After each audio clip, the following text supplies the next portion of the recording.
긴장에 매달리지 않고 이 다니엘서가 전체적으로 성도들에게 무엇을 말씀하고 있는가라고 하는 것을 염두에 두고 본문을 살피고 나눈다면 좋지 않겠나라는 생각을 하게 됐습니다.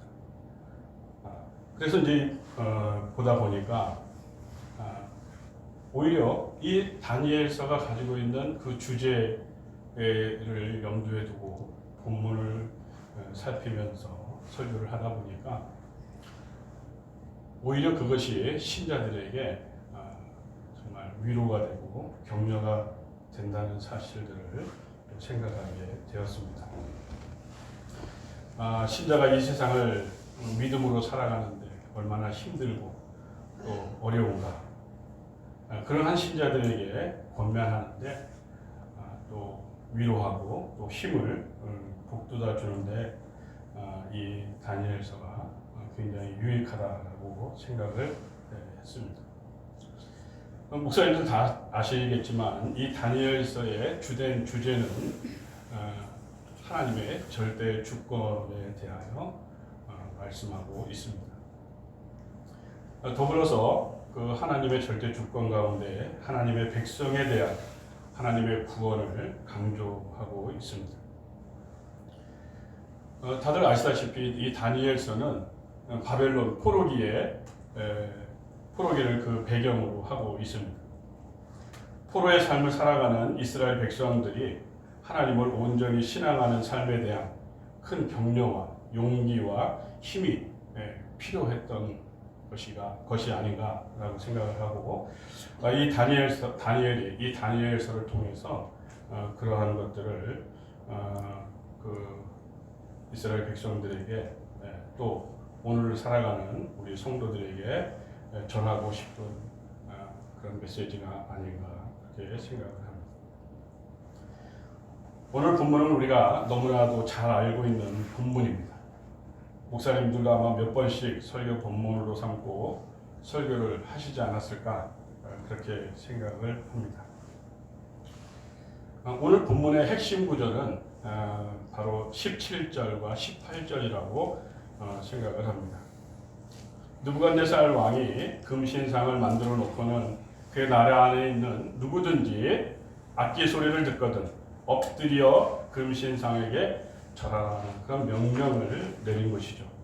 그리고 그 명령에 따르지 않는 자들은 맹렬히 타는 풀무불 가운데에 던져 넣겠다고 공포한 것입니다. 그때에 느부갓네살 이 유대인들을 시기하고 질투하는, 더군다나 이 느부갓네살 왕이 다니엘과 그 세 친구들 그 지방을 다스리는 높은 그런 관직에 앉힌 것이 아마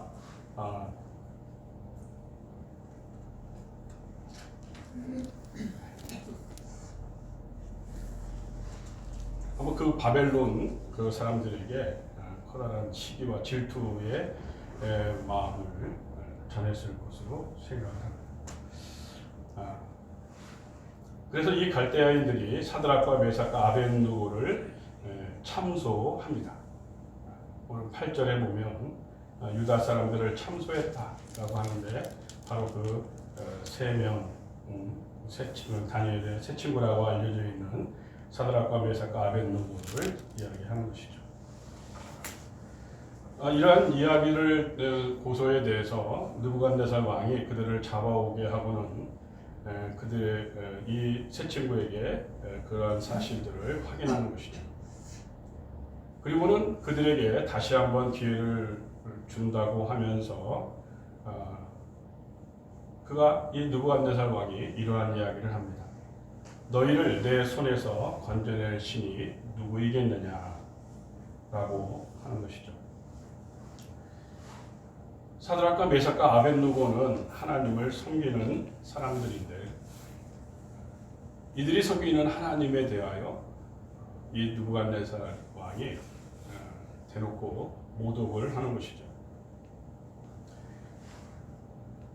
이러한 느부갓네살 왕에 대하여 이 세 친구가 이렇게 이야기를 합니다. 이 일에 대해 왕에게 대답할 필요가 없나이다.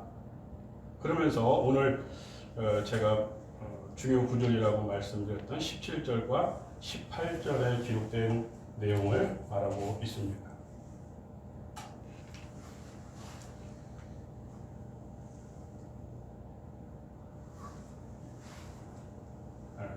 왜 이 17절과 18절에 대한 18절의 내용은 바로 이것이 하나님의 절대 주권에 대해서 그들이 고백하고 있는 믿음의 내용이었다는 것입니다. 이 사드락과 메삭과 아벳느고는 우리의 살고 죽음이 풀무불에 의해서 결정되는 것이 아닙니다. 라는 것이죠. 우리의 죽고 사는 것이 느부갓네살 왕 당신의 명령에 의해서 우리가 죽고 사는 것이 아니라 그렇게 말하는 것이죠.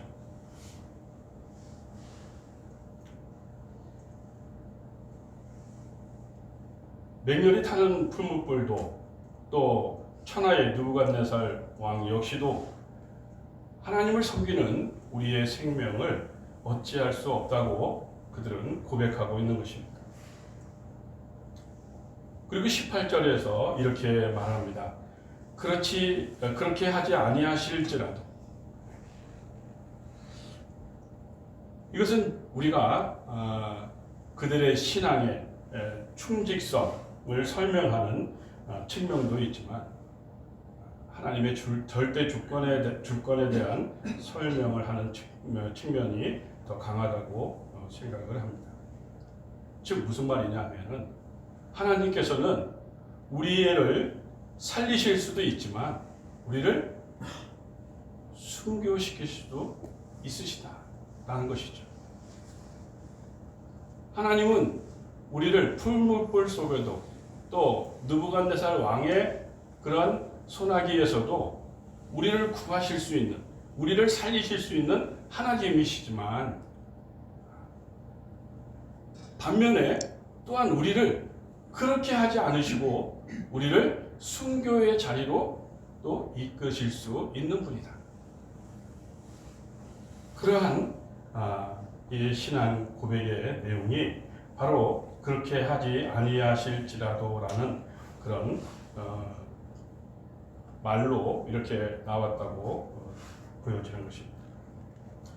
우리는 되게 생각하기를 하나님께서는 하나님의 백성들을 당연히 살리셔야 하는 것으로, 당연히 성공시키셔야 하는 것으로, 당연히 먹이셔야 하는 것으로 그렇게 생각을 하고 있는 것이 일반 성도들뿐만 아니라 우리도 그렇지 않나라고 하는 것입니다. 하나님은 우리를 살리실 것입니다. 하나님께서 우리를 살리시는 것을 통해서 영광 받으시기 원하신다면 우리를 살리실 것입니다. 그러나 우리를 순교하게 하셔서 하나님께서 영광을 받으시기를 원하신다면 우리를 순교의 자리로 이끄실 것입니다.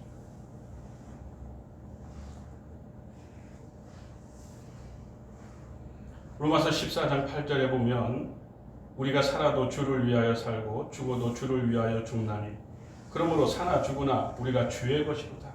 그렇게 고백을 하고 있습니다. 우리가 살아서 열심히 성공을 하고 교회가 막 부흥하고 그것만이 하나님의 영광을 위한 것이 아니라 하는 것입니다. 우리 자신의 저를 합리화시키는 것이 아니라요. 우리 교회의 그런 상황을 합리화시키는 것이 아니라 하나님은 지금 우리의 이러한 형편을 통해서도 영광 받으시기를 원하신다 하는 것입니다. 아멘. 우리가 풍요롭게 살아도 주의 영광을 위하여 사는 것이고 가난하게 살아도 주의 영광을 위하여 사는 것임을 믿으시기를 바랍니다.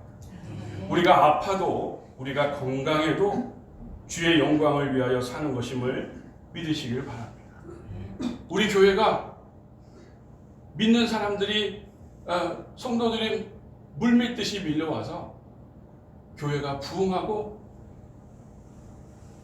그럴 때에도 하나님의 영광을 위해서 하나님께서 하셨다는 것을 여러분 기억하시기를 바랍니다.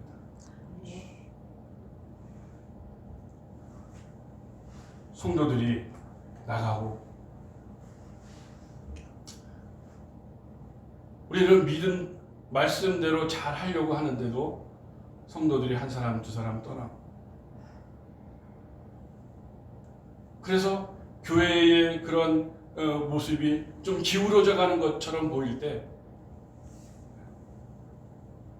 이렇게 해가지고 어떻게 하나님께 영광을 돌릴 수 있겠나 이렇게 생각하지 마시라는 것입니다. 하나님은 그 상황을 통해서도 또 그 과정 속에서 그 상황 속에서 일어나는 일들을 통해서도 하나님은 영광 받으시기를 원하신다는 것입니다. 우리는 사나 죽으나 하나님의 영광을 위하여 사는 사람들이다라고 하는 것입니다. 새 친구는 그렇게 하나님께서 살리시든지 그렇게 하지 않으시고 순교하게 하시든지 오직 하나님의 말씀에 순종하며 금신상에게 절하지 않고 오직 하나님만 섬기겠노라고 천명하고 있는 것입니다.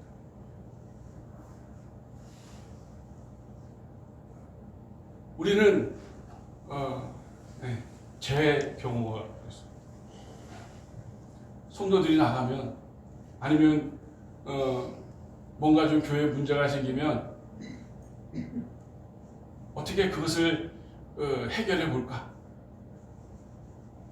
방법을 찾아요.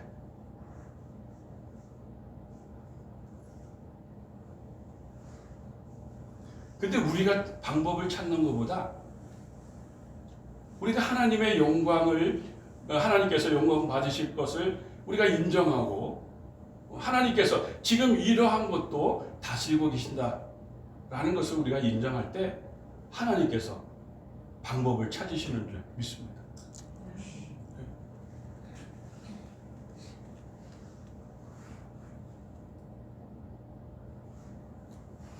결국 어떤 일이 일어났습니까?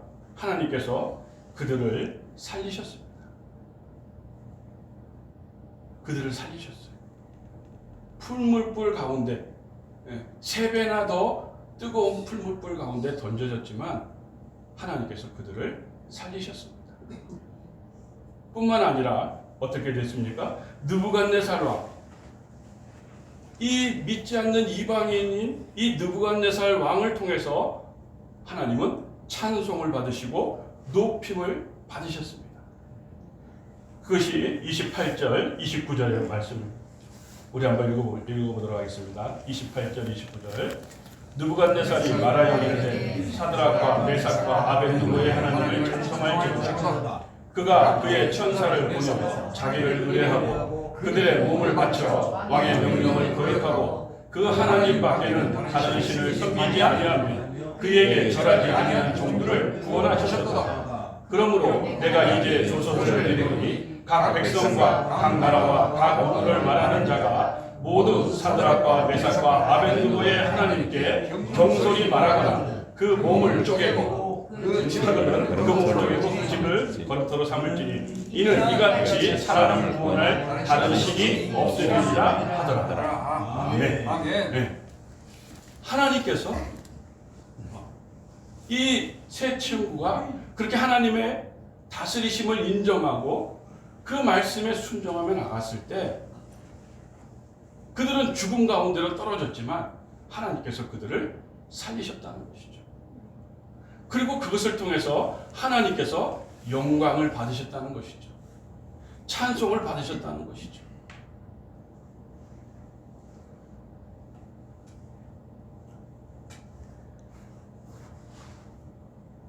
이 다니엘서의 또 다른 주제는 하나님께서 하나님의 백성을 반드시 구원하신다라는 것입니다. 어떻게 보면 앞에서 있었던 그 새 친구를 그 풀무불 가운데서 구하신 그 하나님의 모습.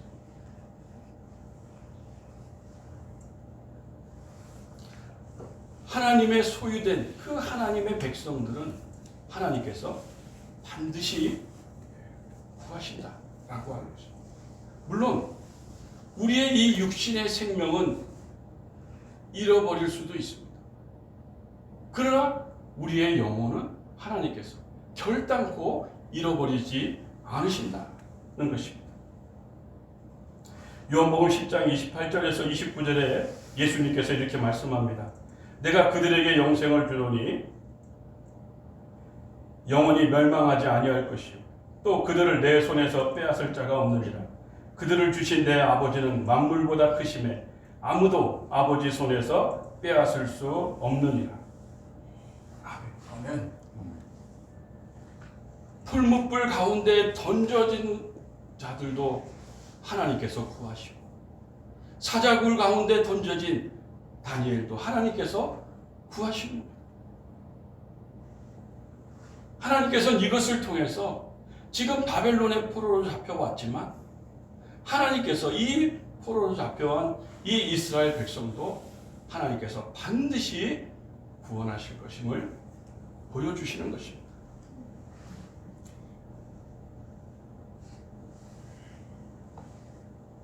하나님은 이스라엘 백성들을 애굽에서 구하셨습니다. 바벨론의 포로로 잡힌 이스라엘 백성들을 구원하셨습니다. 동일하게 예수 그리스도를 믿음으로 백성 삼으신 우리를 반드시 구하시며 하나님 나라에 살게 하실 줄 믿습니다. 하이델베르그 요리문답 제1문에 보면 사나 죽으나 나는 나의 것이 아니고 몸과 영혼이 모두 믿으신 구주 예수 그리스도의 것입니다. 주께서 보배로운 피로 나의 모든 죄값을 치러주셨고 마귀의 권세로부터 나를 자유케 하셨습니다. 또한 하늘에 계신 아버지의 뜻이 아니고는 나의 머리털 하나도 상하지 않듯이 주는 나를 지켜주십니다. 실로 이 모든 것이 합력하여 나의 구원을 이룹니다. 내가 주의 것이기에 주께서 성령으로 말미암아 영원한 생명을 보증하시고 나의 온 마음을 다하여 기꺼이 주를 위하여 살게 하십니다. 이것이 나의 유일한 위안입니다.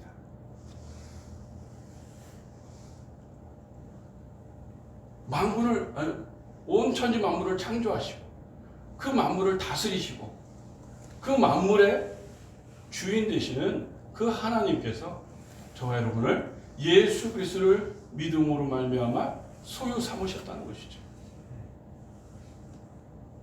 절대 주권자의 소유가 되었다는 것입니다. 그 하나님은 그 하나님의 소유된 것을 절대로 빼앗기지 않으시다. 어디에 있든지 바다 끝에 있든지 어떤 깊은 굴 속에 있든지 하나님께서 반드시 구원하신다라는 것입니다. 우리는 그러한 하나님을 우리는 섬기고 있는 것입니다. 우리는 그러한 하나님의 소유된 백성으로서 하나님의 뜻 아래 살아가고 있다는 사실을 인하여 위로와 격려를 얻으시기를 바랍니다. 우리의 목회 현장이 비록 어렵고 힘들지만 하나님은 그것을 통해서도 영광 받으시기를 원하신다.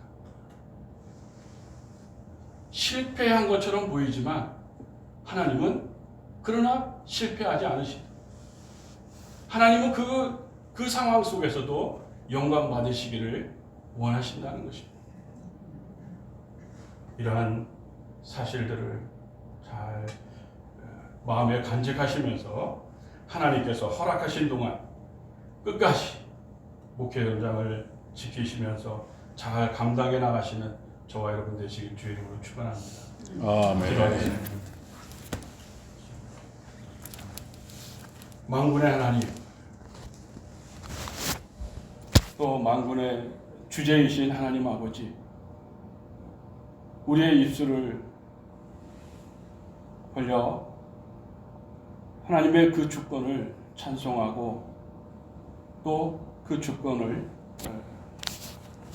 인정하며 또 영광을